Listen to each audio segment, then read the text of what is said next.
Good evening, everyone, and welcome to a Kelly Files special, Defying the Sword. I'm Megyn Kelly.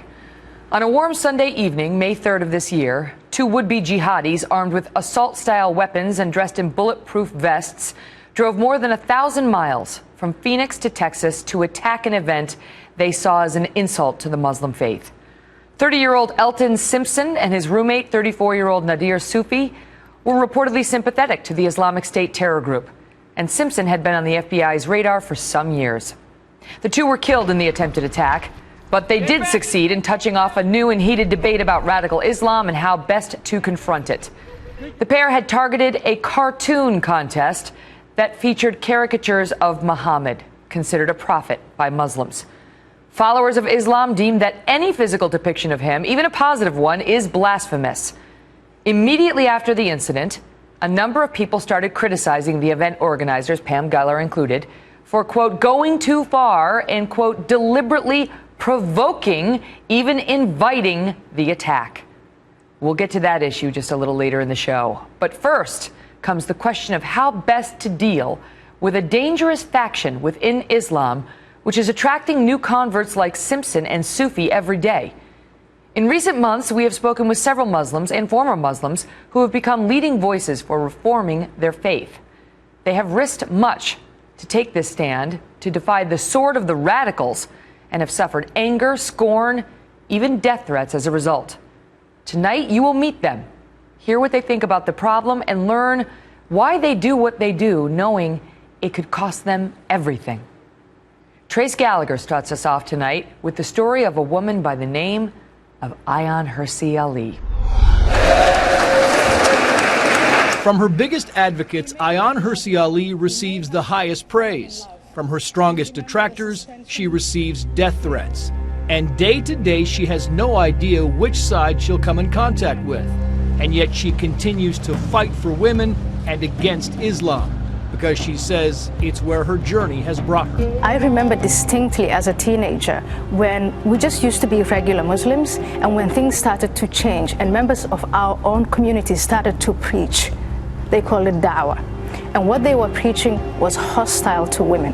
Hirsi Ali was born in Mogadishu, Somalia, the daughter of a Somali politician, an outspoken man whose political opinions at times cost him his freedom. The family left Somalia for Saudi Arabia, then Ethiopia, before finally settling in Kenya.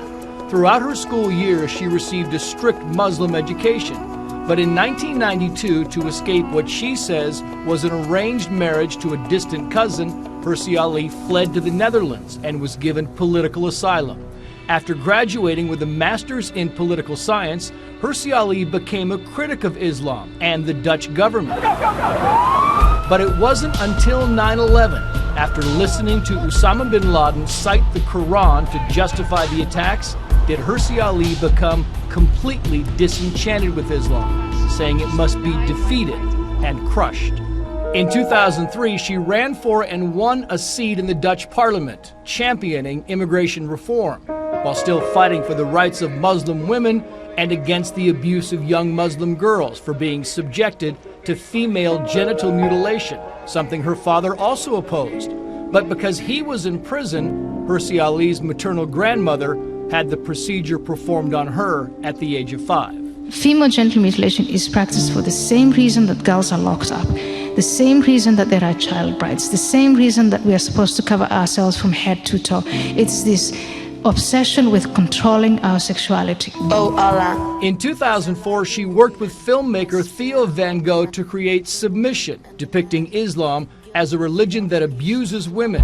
Several weeks after the film aired on Dutch television, Van Gogh was murdered, with a letter pinned to his body calling for the death of Hirsi Ali.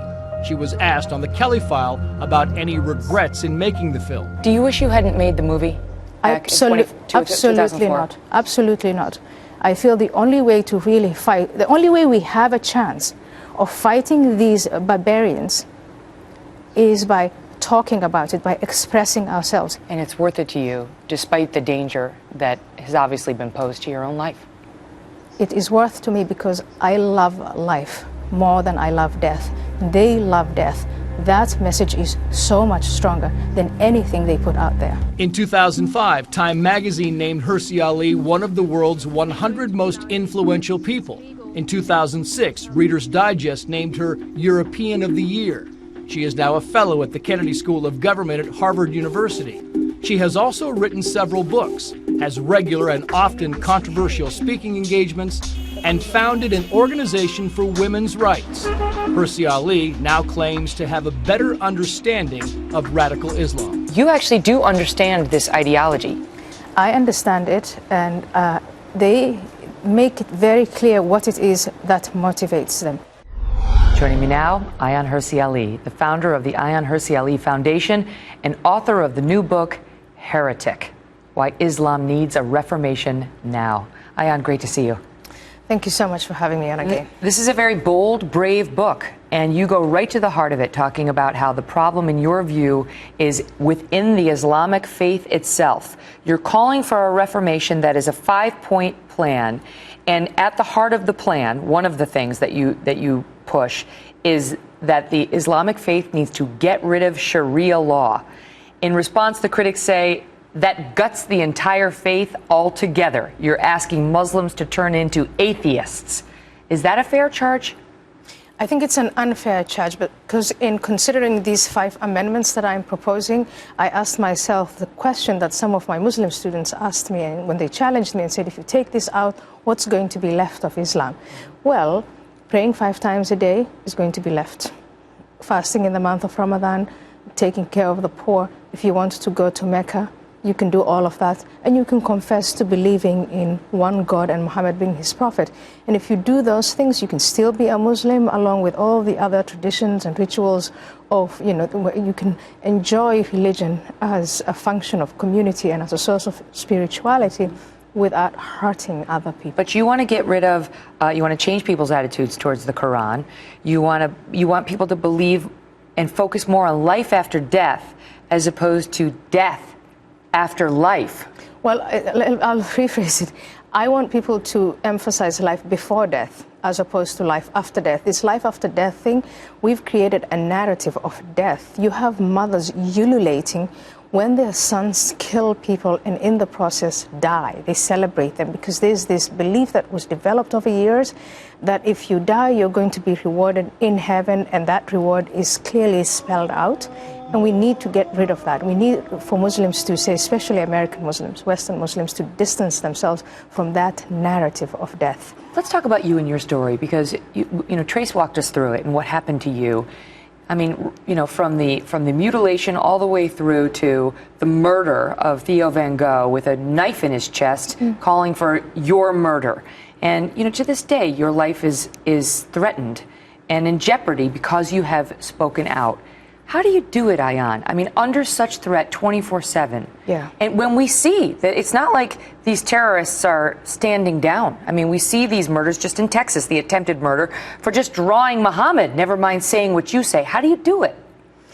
It's exhausting, but it's worth it. And I honestly don't see any other way of, again, exposing this agenda of these Islamists. They have this ideology. They're targeting Muslim individuals. I was a Muslim individual within a Muslim family in a Muslim neighborhood.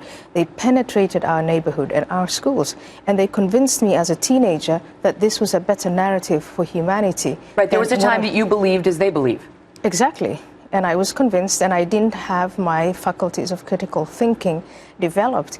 And over time, I'm now 45 years old, over time, of course, I've come to understand that if back then we had, as children, as teenagers, as young adults, if we had our faculties of critical thinking developed, we would have completely told them, oh, no, I'm not going to offer my life for what you believe in. Why should I? How did you get pulled out of it?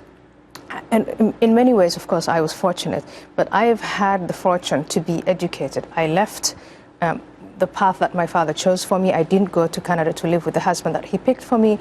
I instead asked for asylum in the Netherlands. And there, I started to ask questions. And I'm very fortunate and very happy, and I thank my professors at Leiden University for teaching me how to think, not what to think.